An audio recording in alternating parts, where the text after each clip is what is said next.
السلام علیکم ورحمۃ اللہ تعالی وبرکاتہ۔ نحمده ونصلي ونسلم على رسوله الكريم اما بعد فاعوذ باللہ من الشیطان الرجیم بسم اللہ الرحمن الرحیم ان اللہ وملائکته یصلون علی النبی یا ایھا الذین آمنوا صلوا علیہ وسلموا تسلیما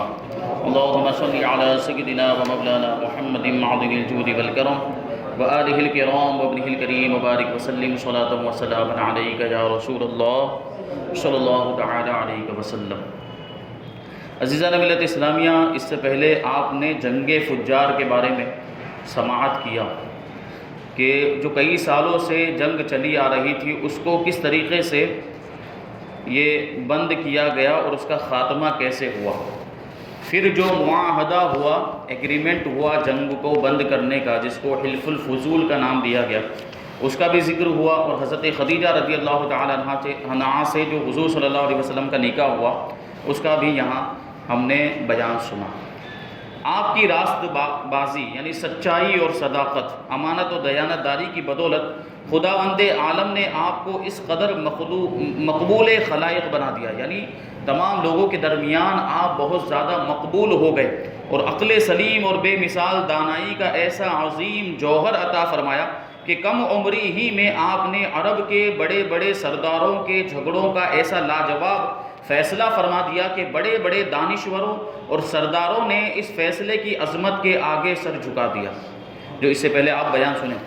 اللہ تعالیٰ نے ایسی عقل، ایسی ہوش مندی، دانائی آپ کو عطا فرمائی تھی کہ یہ بڑی ہوشیاری، سمجھداری کے ساتھ آپ نے فیصلہ فرمایا، اور جو جنگیں اتنے زمانے سے چلی آ رہی تھی وہ ساری جنگیں اور لڑائیاں ختم ہو گئی، اور سب نے بالاتفاق آپ کو اپنا حکم، فیصلہ کرنے والا جج اور سردار اعظم تسلیم کر لیا۔ چنانچہ اس قسم کا ایک واقعہ تعمیر کعبہ کے وقت بھی پیش آیا، جس کی تفصیل یہ ہے کہ جب آپ کی عمر 35 برس کی ہوئی تو زوردار بارش سے حرم کعبہ میں ایسا عظیم سیلاب آ گیا کہ کعبے کی عمارت بالکل ہی منہدم ہو گئی، گر گئی۔ حضرت ابراہیم اور حضرت اسماعیل علیہ السلام کا بنایا ہوا کعبہ بہت پرانا ہو چکا تھا۔ عمالقہ، قبیلہ جرہم اور قصے وغیرہ اپنے اپنے وقتوں میں اس کعبے کی تعمیر اور مرمت کرتے رہے، مگر چونکہ عمارت نشیب میں تھی یعنی ڈھلان میں تھی۔ آج بھی خانہ کعبہ اللہ تعالیٰ سب کو توفیق نصیب فرمائے، ہم وہاں جائیں تو یہ دیکھیں گے ہم کہ جو خانہ کعبہ جہاں تعمیر ہے، جہاں بنا ہوا ہے، وہ جو جگہ ہے وہ نشیب میں ہے۔ اس لیے پہاڑیوں سے برساتی پانی کے بہاؤ کا زوردار دھارا وادی مکہ میں ہو کر گزرتا تھا۔ جو آس پاس میں پہاڑ ہیں تو بارش پہاڑوں پر ہوتی تو پہاڑوں کا جو بھی پانی ہوتا وہ بہہ کر خانہ کعبہ جہاں پر تھا، وہاں جہاں پر موجود ہے وہاں وہ پانی بھر جایا کرتا تھا، اور اکثر حرم کعبہ میں پانی سیلاب آ جاتا تھا۔ کعبے کی حفاظت کے لیے بالائی حصے میں قریش نے کئی بند بھی بنائے تھے، ڈیم بنائے تھے، مگر وہ بند بار بار ٹوٹ جاتے تھے۔ اس لیے قریش نے یہ طے کیا کہ عمارت کو ڈھا کر پھر سے کعبے کی ایک مضبوط عمارت بنائی جائے، جس کا دروازہ بلند ہو تاکہ پانی بھر بھی جائے تو پانی خانہ کعبہ کی عمارت کے اندر نہ جائے، اور چھت بھی اس کی بنائی جائے تاکہ ڈائریکٹ اوپر سے اگر بارش ہو تو پانی اندر نہ داخل ہو سکے، چھت سے حفاظت ہو جائے۔ چنانچہ قریش نے مل جل کر تعمیر کا کام شروع کر دیا۔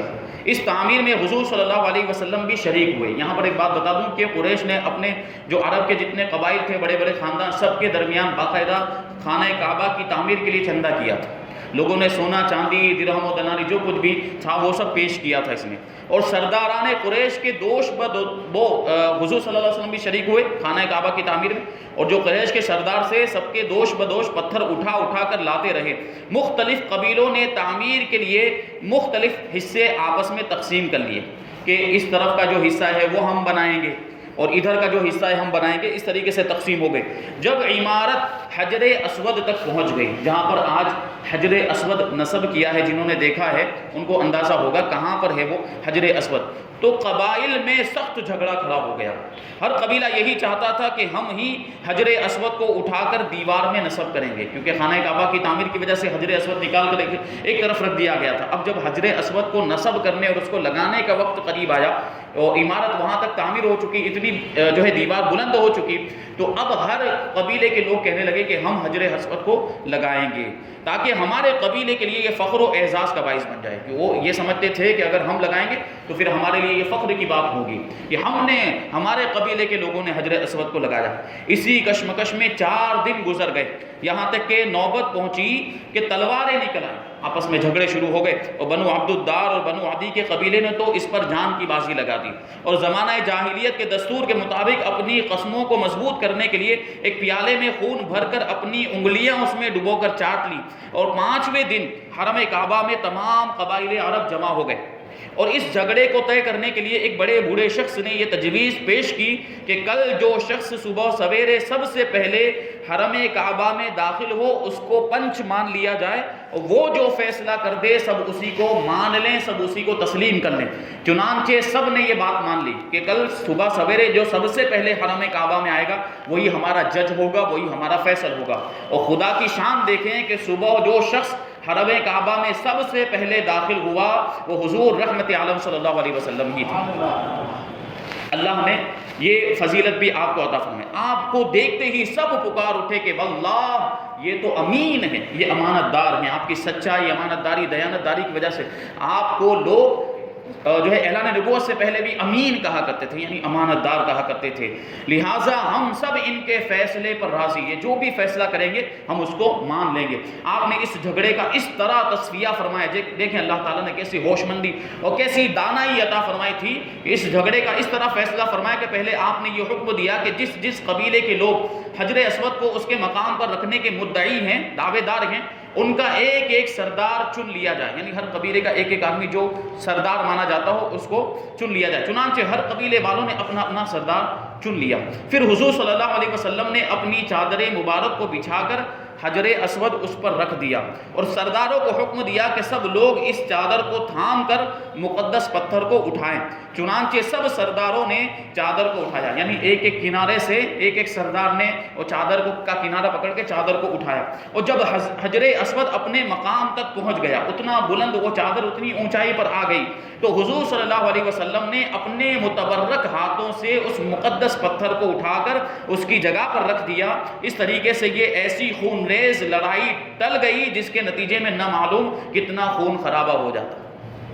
تو یہ شام اس طریقے سے فیصلہ فرمائے کہ وہ جو جھگڑا ہونے والا تھا وہ جھگڑا ہی ختم ہو گیا۔ تو یہ حضور صلی اللہ علیہ وسلم کو اللہ تبارک و تعالیٰ نے یہ شان عطا فرمائی کہ جو جھگڑے سالوں سے چلے آ رہے تھے وہ بھی ختم کر دیے، جو جھگڑے ہونے کی امید ہوتی وہ جھگڑے بھی اللہ کے رسول صلی اللہ علیہ وسلم کے فیصلوں کی وجہ سے وہ ہونے سے رہ جاتے تھے، یعنی وہ نہیں ہوتے تھے پھر، اور اس کی وجہ سے بہت سارا جو خون خرابہ ہونے والا ہوتا وہ ٹل جایا کرتا تھا۔ تو یہی ایک چیز آپ غور کریں کہ اللہ تعالیٰ نے اپنے حبیب کو کیسی دانائی اور کیسی عقل عطا فرمائی تھی، اور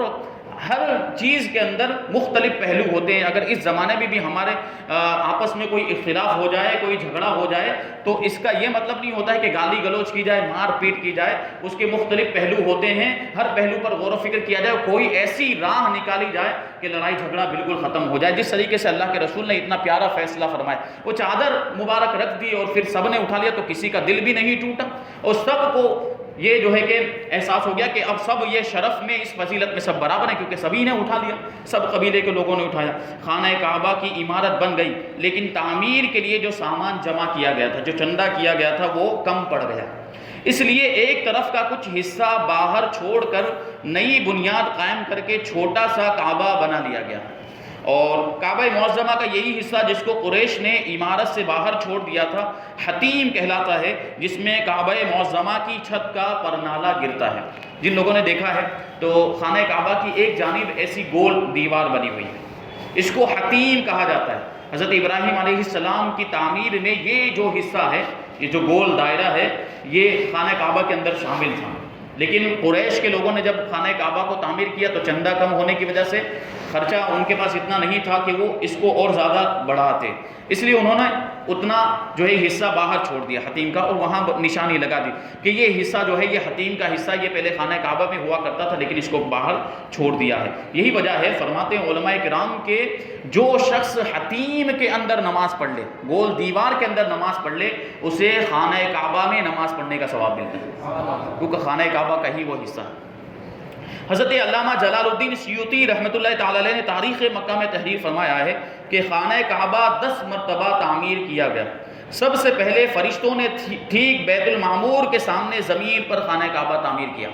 بیت المعمور یعنی بالکل آج جہاں پر خانہ کعبہ ہے، عرش الہی کے اوپر ایک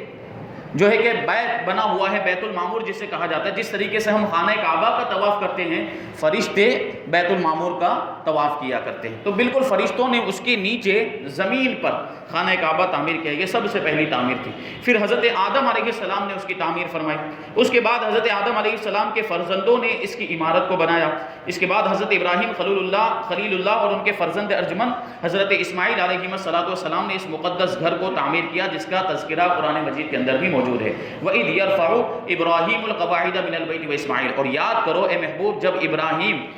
خانہ کعبہ کی دیوار کو، اس کی عمارت کو بلند کر رہے تھے، یعنی اس کی تعمیر کر رہے تھے، اور اسماعیل بھی ان کی مدد کر رہے تھے۔ پھر اس کے بعد قوم عمالقہ نے اس کی تعمیر کی۔ اس کے بعد قبیلہ جرہم نے اس کی عمارت بنائی۔ قریش کے مورث اعلیٰ قصی بن کلاب نے تعمیر کی۔ قریش کی تعمیر جس میں خود حضور صلی اللہ علیہ وسلم نے بھی شرکت فرمائی، جس کا ذکر ابھی ہوا، اور قریش کے ساتھ خود بھی اپنے دوش مبارک پر پتھر اٹھا کر لاتے رہے۔ حضرت عبداللہ ابن زبیر رضی اللہ تعالیٰ عنہ جو صحابی رسول ہیں، اپنے دور خلافت میں حضور صلی اللہ علیہ وسلم کے تجویز کردہ نقشے کے مطابق حضرت عبداللہ ابن زبیر نے تعمیر کیا، یعنی حتیم کی زمین کو بھی کعبے میں داخل کر دیا۔ تو قریش نے جو تعمیر کیا تھا اس میں تو حتیم کے حصے کو باہر نکال دیا تھا، لیکن اللہ کے رسول نے اپنے زمانے میں اعلان نبوت کرنے کے بعد اس کی نشاندہی فرمائی تھی کہ یہ حصہ بھی خانہ کعبہ کے اندر داخل تھا، حضرت ابراہیم کی تعمیر میں داخل تھا۔ تو جب حضرت عبداللہ ابن زبیر کا زمانہ آیا اور آپ نے جب خانہ کعبہ کی تعمیر کی، یہ اس وقت کا واقعہ ہے جب یزید نے مدینہ منورہ پر اور مکہ مکرمہ پر حملہ کیا تھا، خانہ کعبہ کو جلا دیا تھا معاذ اللہ۔ یہ ایسے بڑے بڑے مظالم اس نے ڈھائے تھے، تو اب ظاہر سی بات ہے خانہ کعبہ کو نئے طور پر تعمیر کرنے کی ضرورت تھی۔ تو حضرت عبداللہ ابن زبیر نے اس کو تعمیر کیا، اور وہ جو حصہ حتیم کا جو باہر رہ گیا تھا اس کو پھر سے اندر داخل کر لیا۔ تو اور دروازہ سطح زمین کے برابر نیچا رکھا۔ قریش نے کیا کیا تھا؟ دروازہ اونچا کر دیا تھا تو تاکہ پانی اندر نہ داخل ہونے پائے، تو انہوں نے دروازہ جو ہے زمین کے برابر کر دیا، اور ایک دروازہ مشرق کی جانب اور ایک دروازہ مغرب کی سمت بنا دیا۔ اب کیا ہوتا تھا؟ اس وقت عام اجازت تھی مسلمانوں کو خانہ کعبہ کے اندر داخل ہونے کی، تو وہ مشرق والے دروازے سے داخل ہوتے تھے اور مغرب والے دروازے سے نکل جایا کرتے تھے۔ خانہ کعبہ کے اندر عام اجازت تھی داخل ہونے کی۔ لیکن پھر دیکھیں عبد الملک بن مروان اموی کے ظالم گورنر حجاج بن یوسف ثقفی نے حضرت عبداللہ ابن زبیر کو شہید کر دیا، اور ان کے بنائے ہوئے کعبے کو بھی ڈھا دیا، اور پھر زمانہ جاہلیت کے نقشے کے مطابق کعبہ بنا دیا جو آج تک موجود ہے، یعنی پھر سے پہلے جیسا بنا دیا، یعنی حتیم کو اس نے پھر باہر نکال دیا اور دروازے کو پھر سے اس نے بلند کر دیا، تو آج تک وہ اسی حالت میں موجود ہے۔ لیکن حضرت علامہ حلبی علیہ رحمہ نے اپنی سیرت میں لکھا ہے کہ نئے سرے سے کعبہ کی تعمیر جدید صرف 3 ہی مرتبہ ہوئی ہے۔ حضرت ابراہیم خلیل اللہ کی تعمیر یہ بالکل نئے سرے سے ہوئی تھی، زمانہ جاہلیت میں قریش کی تعمیر، اور ان دونوں تعمیروں میں 2735 برس کا فاصلہ ہے۔ حضرت ابراہیم کی تعمیر اور قریش کے قبیلے نے جو تعمیر کی تھی یہ 2735 سال کا فاصلہ۔ حضرت عبداللہ ابن زبیر کی تعمیر جو قریش کی تعمیر کے 82 سال کے بعد ہوئی۔ حضرات ملائکہ اور حضرت آدم علیہ السلام اور ان کے فرزندوں کی تعمیرات کے بارے میں علامہ حلبی نے فرمایا کہ یہ صحیح روایتوں سے ثابت نہیں ہے۔ باقی تعمیروں کے بارے میں انہوں نے لکھا ہے کہ یہ عمارت میں معمولی ترمیم یا ٹوٹ پھوٹ کی مرمت تھی، جیسی ضرورت پیش آئی، کبھی کوئی اینٹ نکل آئی، کبھی مٹی جھڑنے لگ گئی، تو کبھی کوئی جو دیوار کمزور ہو گئی تو مرمت کر دی یا تھوڑا بہت اس میں کام کروا دیا۔ تو یہ تعمیر اثر نو، نئے سرے سے تعمیر نہیں تھی بلکہ یہ مرمت تھی، تعمیر جدید نہیں تھی۔ واللہ تعالی اعلم۔ تو یہ شان تھی خانہ کعبہ کی تعمیر، اس طریقے سے اللہ تبارک و تعالیٰ نے اپنے گھر کی حفاظت فرمائی۔ تو یہ حضرت عبداللہ ابن زبیر اور ان کے بعد حجاج ابن یوسف کے زمانے تک کی تعمیر کے بارے میں بتایا گیا، اور حجاج ابن یوسف کی تعمیر ایک زمانے تک قائم رہی، لیکن آج جو خانہ کعبہ موجود ہے اس کا ذکر کتاب کے اندر موجود نہیں ہے۔ یہ سلطان محمد رابع کا تعمیر کیا ہوا، جو سلطنت عثمانیہ کے بادشاہ تھے، سلطان عثمان نے جو سلطنت قائم کی تھی، جو ترکی سلطنت تھی، جو سنی بادشاہ ہوا کرتے تھے پہلے مکہ میں، مدینہ منورہ میں، حجاز میں، یہ ترکی حکومت تھی جو سنی صحیح العقیدہ سنی جو ہے کہ مسلمان تھے۔ تو ان کے ایک بادشاہ تھے سلسلہ جو چلا سلطان عثمان سے، ان کے بعد سلطان محمد فاتح وغیرہ، سلطان عبدالحمید آخر میں ہوئے، بیچ میں درمیان میں سلطان محمد رابع کے نام سے ایک بادشاہ ہوئے، یہ تقریباً 70ویں صدی عیسوی کے اندر ہوئے۔ تو 70ویں صدی عیسوی میں انہوں نے خانہ کعبہ کی تعمیر کروائی، جو آج ہمارے سامنے خانہ کعبہ موجود، جو اصل عمارت، جو چوکور شکل میں جو عمارت ہے، یہ سلطان محمد رابع کی تعمیر کی ہوئی، لیکن اس میں بھی انہوں نے بھی وہی تعمیر کو باقی رکھا، یعنی حتیم کو باہر ہی رکھا ہے، اور خانہ کعبہ کا جو دروازہ ہے وہ آج بھی بلند ہے، جیسا کہ ہم دیکھتے ہیں۔ تو یہ جو تعمیر ہے، جو خانہ کعبہ آج موجود ہے ہمارے سامنے، یہ سلطان محمد رابع کا تعمیر کیا ہوا ہے۔ اور اس کے علاوہ جو آس پاس جو مسجد تعمیر کی گئی ہے، اور جو مینار وغیرہ جو بنائے گئے، گنبد وغیرہ بنائے گئے، یہ تو بعد میں بہت تعمیر ہوئے، اور دوسرے سلاطین نے بھی تعمیر کیا، اور سعودی حکومت کے اندر آج تک تعمیر جاری ہے۔ تو جو خانہ کعبہ ہے، جو اصل عمارت جو آج بھی موجود ہے، یہ سلطان محمد رابع کی تعمیر ہے۔ اللہ تبارک و تعالیٰ کی بارگاہ میں دعا کرتے ہیں کہ ہمیں بار بار اپنے پیارے گھر خانہ کعبہ کی زیارت نصیب فرمائے، اور بار بار اپنے پیارے حبیب صلی اللہ علیہ وسلم کے روضہ مبارک کی بھی زیارت نصیب فرمائے، اور جو کچھ بھی بیان ہوا اس پر ہم سب کو عمل کرنے کی توفیق عطا فرمائے۔ وما علینا الا البلاغ۔ الفاتحہ۔